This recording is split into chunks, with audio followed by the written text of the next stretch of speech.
Hello. Today, in this series of Metropolitan discipline, we are going to deal with Metropolitan governance, which is one of the aspects of the Metropolitan genome.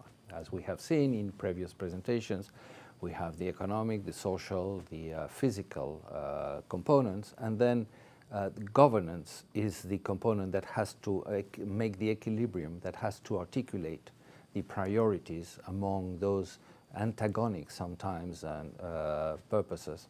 Economics is competitiveness and efficiency, social is equity, physical is sustainability, and sometimes are in conflict, and it's governance that has to make the balance, the equilibrium between the other three. No? The governance component is composed of two main elements, the public sector and the private sector. No? And those two components, elements of the component, have to articulate and have to keep a dialogue. No? Governance is not the government, governance is the private sector in a dialogue with the public sector. And this component has mainly these two aspects, the private and the public, and each of them has in itself elements and branches, as we will see in the public sector, that we must understand to make this balance possible. The private sector is mainly composed of the formal private sector, the institutions that represent the legitimate interest of the private sector.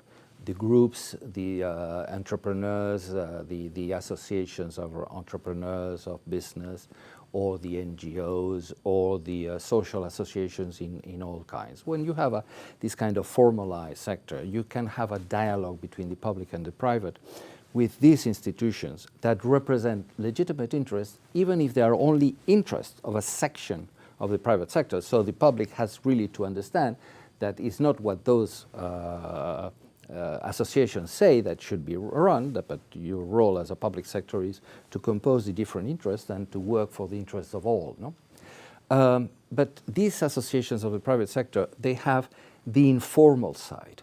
The informal side is when this private sector is not represented openly by these associations, and they have other means of trying to affect the outcome of the policies by the public sector. And those are the lobbies that in some countries they are accepted, but in many others they work into the informal shady areas. Or you have the media that is trying to impose some kind of policies by commenting in positive or negative terms of what the public sector is doing, and that's fair, but is a way of intellectual lobby that is affecting the public sector. And then you have the gray and shady corruption that goes on, and it's a way that the private sector affects the outcome of the public sector, and obviously we have to know how it works and we have to avoid it and to fight it back as much as we can. Now, this is the private sector in its relation and dialogue with the public sector. The public sector, since Montesquieu, since the 16th century, we know that the public sector is composed of three branches: the executive, the legislative, and the judiciary. No?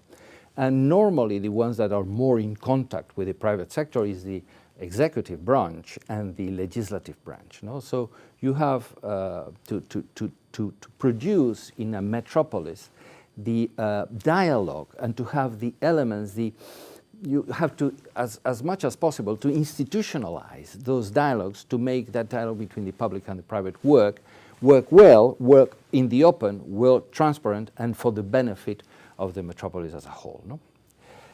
When you go to the organization of the institutions, the public sector of the metropolis, you have to look, as we have seen in previous presentations, you have to look at how countries work rather more than cities. No?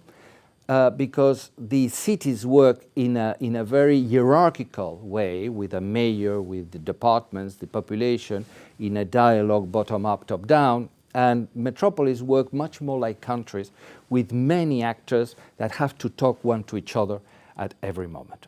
So the model for a metropolis is not a city. The model for a metropolis is more a country. And in history, we have had three main elements of organizing countries.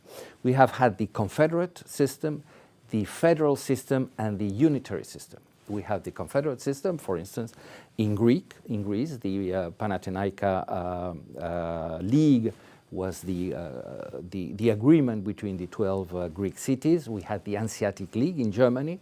We have the Confederation, the Confederate States of the United States. In the early beginning of the United States was a confederation, and we have now the European Union, which is as well a confederation. No? The confederation is signified because the different units in the confederation keep their sovereignty. The sovereignty is in the units of the confederation, and the confederation only deals with general matters, always to be approved by the different units that compose the confederation. To build up a metropolis out of a confederal system, what you have is several processes, steps into that. And we have already seen that, part of that, in the social component of the metropolis. The first step is putting all the mayors, all the agencies, all the ministries that are dealing with the metropolis around a round table. And each of them can tell what they are doing, and just by knowing what the other does, you can shape your own decision-making in the right way. That is the sharing process, that is the cognition process on the collective intelligence that we saw in the social component. You can then run parallel projects. If someone is doing something which is right, you can do it, replicate it. That's the second phase, coordination of the different units of the metropolis. If someone is doing a pedestrian of the center of their village or town, you can decide to do the same thing. The third phase will be having a common project. If we are doing both the same thing, we can do it together and it will be cheaper, it will be more efficient because of the economies of scale. And the last step is creating an agency that will run those projects for us. For instance, solid waste or water or any kind of common project. But there is a limit to that. The limit is that the sovereignty is in the unit. That agency is never going to take political decisions that might benefit one and harm another one, and in another political decision it will be compensated and so on. The units are the ones in charge, and if that agency, which is not allowed to take political decisions, is not working or doesn't work in the way you want, you pull out and you break the confederation. That's why confederations in history have had a very short time, and they were not able to work out a really full-time management of the unit. In the other side, you have the unitary system with a central government. And that unitary system, all the ministries are at the center, and they take decisions about all the aspects in the country. Or you can have a delegated, decentralized system by which you have created units in the different departments, like in France, for instance, the préfet, that coordinate the ministries at national level in each of those territorial aspects. So in a metropolis, you can play that out, having an element from central government that will in some way coordinate the different ministries. Is it a delegation, a decentralization of the central government? Because if that person that is appointed by the president doesn't do what the president wants, he can remove him and put him again. And then you have the third element in the metropolis, which is the federal metropolis. When that person, which is coordinating the different agencies or ministries or municipalities and so on, instead of being appointed by the president, is elected by the population and has a federal level that can really take decisions at a metropolitan level. We have examples of countries that have that. For instance, Germany, you have 3 states which are metropolitan states, city-states, which are Berlin, Bremen, and Hamburg, and you can have a federal system where the metropolis have their own government. So you see we have the Confederal, where the units are dispersed, and is a confederation of sovereignties that get together for specific matters. Generally in the metropolis is transport and environment. The second one is the unitary, that is can filter down to have institutions from the unitary system, from central government, that deal with the specific regions and coordinate the aspects of the ministries in those regions.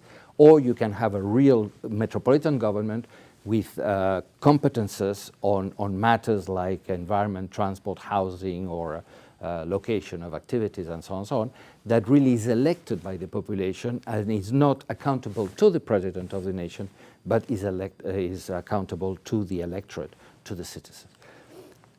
If we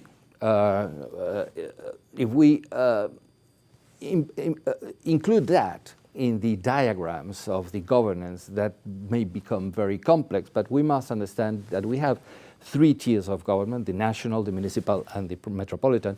And so we must really relate the discussions and the governance within the public sector to the discussion of these elements altogether. We are just been talking about the governance, so we have to keep in mind the other components of the metropolis, and that is what we are going to see in the next presentation. The next one is going to be about the physical component of the metropolitan genoma. You can download these slides from the links which are in the slide. Thank you very much.